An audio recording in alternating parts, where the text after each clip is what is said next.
Well, he's got a key to the city of Lafayette, Louisiana, but with the present company, Daniel Cormier here, I'm not sure I'm going to go so far as to call him the king of Lafayette, but Dustin Poirier has become a UFC champion, and he remains one of the best lightweights in the world.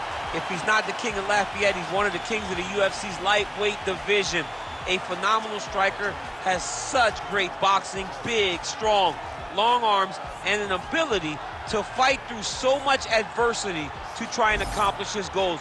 He's one of the most exciting fighters in the lightweight division, but also has the ability to knock you out and just outgrind you over 25 minutes. And at times, competing as a featherweight, he was almost a victim of his own success. He did so well that he stayed down there. Of course, since moving up to 155 pounds, he has put his best foot forward, and he draws yet another elite lightweight in this spot tonight.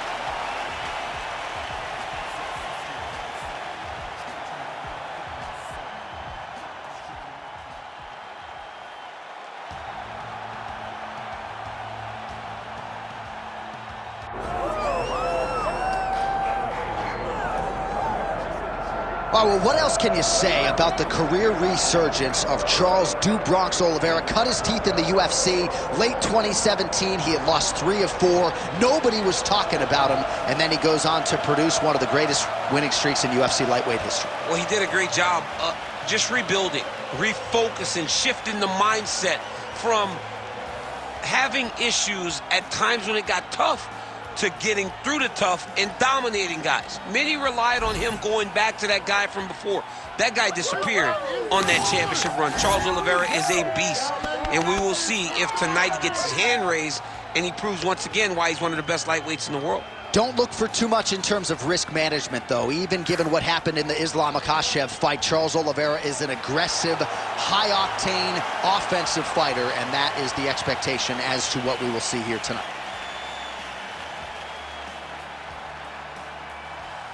Our tale of the tape for this, our main event of the evening. Here is Bruce Buffer. Ladies and gentlemen, this is the main event of the evening.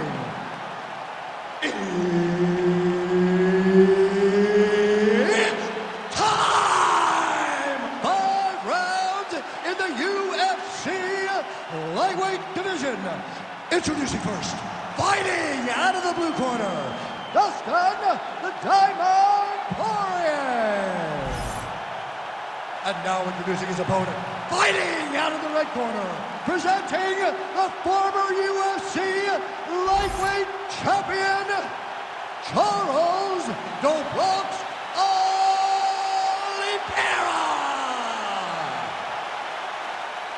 All right, Herb Dean, our referee for this one, just about to get underway. Out of the favelas and into your living room, and now one of the all-time great UFC lightweight champions, Charles Oliveira, first defended his title against Dustin Poirier. They run it back tonight. We'll see if your fellow Louisianan can make the adjustments. It looked like Poirier had him out of there on a number of occasions in fight number 1 and in round number 1. But in typical Charles Oliveira fashion, he continued to march forward until he finally got him where he wanted to, and he strangled him on his back with a rear naked choke. This Charles Oliveira, every time I leave the arena, John, I ask myself how. He's that good, and he's that fun to watch. I cannot wait to watch these two compete again. All right, so Dustin Poirier getting off to a pretty good start tonight, and all driven by that straight left hand. Yeah, you know, Dustin Poirier is a right-handed guy, so he's pawing at you with the right jab, and then boom, he drops that right hand. We have seen him put some of the best fighters in the world on their back with that straight left hand. Good to see that Dustin Poirier is landing it early in this fight tonight. He does a great job getting out of that clinch position. All right, so 1 minute into the fight, we've got a full-on brawl here, DC. It's great for the fans, not necessarily for the gas tank if this thing goes much longer. Not great for the gas tank and not good for the old noggin. You can't take so many upside the head. Somebody's going to sleep. Stay aggressive.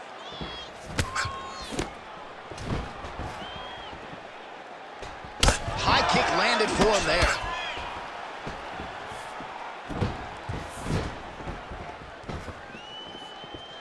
Oliveira gets caught by that straight punch. Can't take too many more of those. continuing to go to the head. And he caught the kick. We'll see what he can do with it. Hook in the clinch there is good by Olivera. Got the single collar tie. We have crossed the midpoint here in our opening round. Connected with a solid punch right there.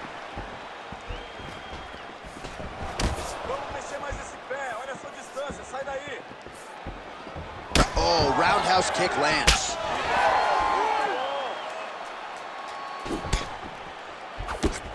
Rip the body there. Trying to go to the body here, unable to find the target. Well, he continues to do a nice job here defensively protecting the head and sort of maybe letting his opponent gas out a little bit with all the volume. His opponent sees the target, but he can't get to the target.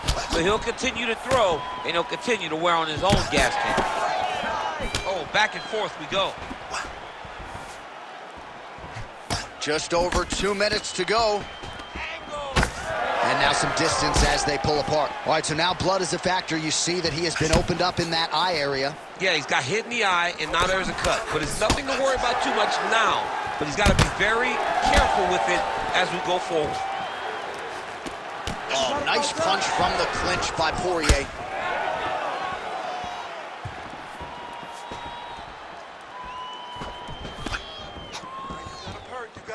Nice jab. Great block there. Power right hand there from the king of Lafayette, Louisiana, Dustin Poirier. Mike Brown there in the corner has really honed Dustin's all-around game, and he certainly finds himself in the middle of his fighting prime. That's the danger in the engagement there. Effective punch there by Poirier. And that one certainly found the target. I don't know how many times he can get hit in the head and stay in this fight. What a kick. That one landed.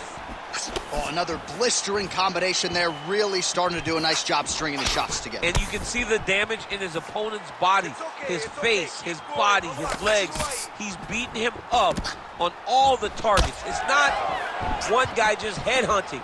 He is finding every opening that is presented to him.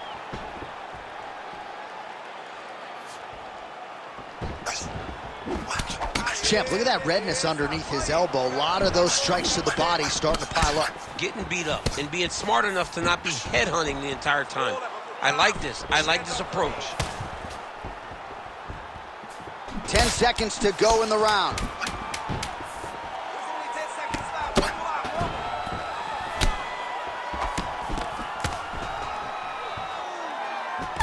Oliveira's nose is bleeding now, so we'll see how he handles that adversity, but nothing ideal about it here in the middle of this fight. All right, so there's the end of the round. Big story in this one now. The cut on the bridge of that nose from that strike. The cut man is in there. Should be able to shut this one and potentially prevent it from being a factor here moving forward. All right, let us show you all that was done in terms of the damage in that previous round. He has got a huge gash on his cheek. I mean, there was that shot right there. That one landed and opened him up. What a nasty combination thrown by his opponent. But this cut now is another issue to deal with. He's got one of the best fighters in front of him, and he's dealing with this cut on the cheek. All right, round two. All right, next round is now underway. Hopefully the action continues at a high level. Pretty good first 5 minutes. Pretty good first 5 minutes. Both of them can really pick it up. Let's see who decides they're going to lead the dance as we go forward. All right, different round, but same approach out of the Brazilian Jiu-Jitsu fighter. I'm not sure if there is an injury, but his ground game is so strong, he hasn't made any effort to take the fight there. I don't understand when you possess that skill, when you're so good on the ground, he's so strong in positions, he does such a great job of finding submissions. I don't know why he wouldn't spin the vast majority of the fight there. Tonight he is fighting a very confusing style of fight, and I just don't get it. Oh, and there's that straight left for Dustin Poirier yet again. That has been his weapon of choice throughout his career, and he's got it working here in this matchup tonight. He's got it going. You know, DP is a good fighter. The guy is a very talented mixed martial artist, but when he can land that left hand consistently, he is a problem for anybody in the lightweight division, and he is showing why right now. Oliveira's blocking well now. Nice job to protect that already damaged nose as he raises the guard. So unofficially 69 total strikes have landed for Dustin Poirier, and landing with just 39% accuracy tonight against Charles Duke Bronx Oliveira. Well, champ, I don't see that well, but it's hard to miss the redness underneath that elbow. A lot of bodily investment from his opponent tonight. Yeah, it's an investment, John. It may not pay dividends right now, but the more you go there, the more damage you do, eventually it will show itself. Right now, it's starting to show. Nice short uppercut in the clinch by Oliveira. All right, well, that blow is bossing from that cut with each strike landed, and he continues to effectively target that area. You know, we are talking about a guy with a super high fight IQ.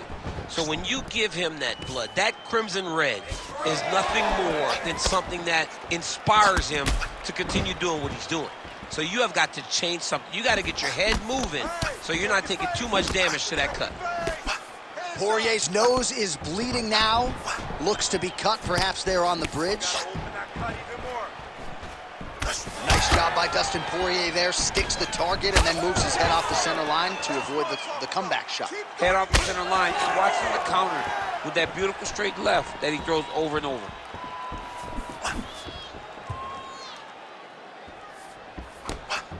Nice defense there. Huge block. All right, I've got a novel idea. When you've got a submission base like this guy does and good offensive takedowns, I don't know, maybe grapple a little bit? Maybe try to get a takedown. Maybe try to get the fight to the floor. Maybe make this guy fight you where you're the best in the entire UFC at. Get this fight to the mat where you're bound to be successful. Well, you know this is the hurt business, and both guys are compromised at this stage of the fight. Yeah, both guys are compromised. Both guys have been beat up. Both guys have done a great job of landing, recognizing what they wanted to get done, and it's showing. This is a very evenly matched fight. Oh, beautiful technique on that straight punch. Looked like it did stun him a little bit.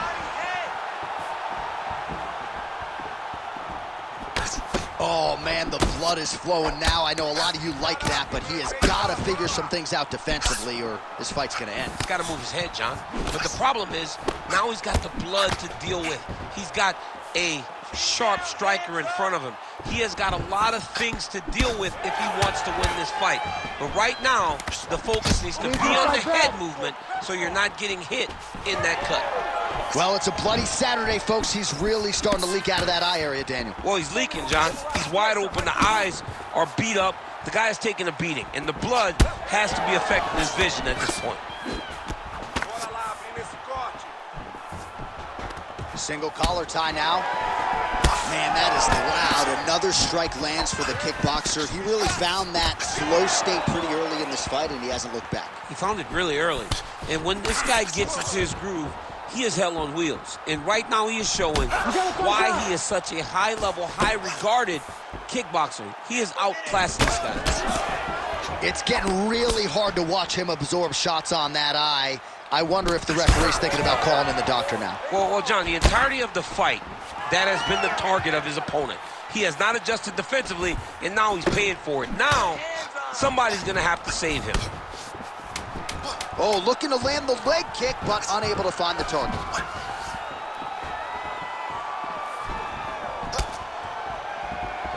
10 minutes in the books. Heading back to the corner now, and however deliberately, Oliveira's eye is in real trouble, folks. That does not look good. I wouldn't be at all surprised to see the ringside physician be called on here. He might even stop the fight. We'll see. All right, so as the cut man gets to work, we'll re-rack some replays from the previous round. Well, he's got some work to do. The cut man's going to have to work a miracle because this guy was on the receiving end of some real damaging shots. And if he doesn't do something different defensively, it's going to get worse. And if it gets worse, the fight may be stopped. You ready to fight? Ready. Third round underway. All right, here we go with the start of another round. Pretty good previous two rounds, I thought. Yeah, it's been a very competitive fight to this point. Both guys have had their moments, especially in these last two rounds. You expected somebody to get ahead, but they've both been so evenly matched. We're still right where we started. Well, the crowd continues to react with every passing land, but if you're the referee or even the corner, somebody's got to get involved, I would think. Somebody's got to do something. It's getting very uncomfortable to watch this. And as the crowd gets excited, there's also a little bit of that, I don't want to see any more going on in their reactions. Back to the leg kick now. That one's no good. Great job moving into his opponent and getting to that single cowl tie. Big power shot there. Ooh! All right, good back and forth action, but they pause things here, DC. They're going to call in the ringside physician and take a look at what is a nasty cut. Well, he's got to check on it because you don't know if the fighter's going to be able to continue. Fighters always want to fight, but it's up to the ringside physician to tell them if they're capable of it. Well, the doctor doesn't care about your feelings. Yeah, that's the end of the fight. And again, when you talk about fighting in the future, you gotta have an athlete's health in mind. I know you hate to see it. But... You know, you had an idea, right? The cut's in a bad spot. You knew there was a possibility. Unfortunate that it ends this way. All right, now we go inside the octagon. Bruce Buffer has the official decision. Ladies and gentlemen, the doctor has called a stop to this fight, declaring the winner by TKO, Dustin the Diamond Poirier. Well, he's got a key to the city of Lafayette, Louisiana, and the UFC wins just continue to pile up for Dustin Poirier. He's been at this a long time and showing no signs of slowing down. Not slowing down.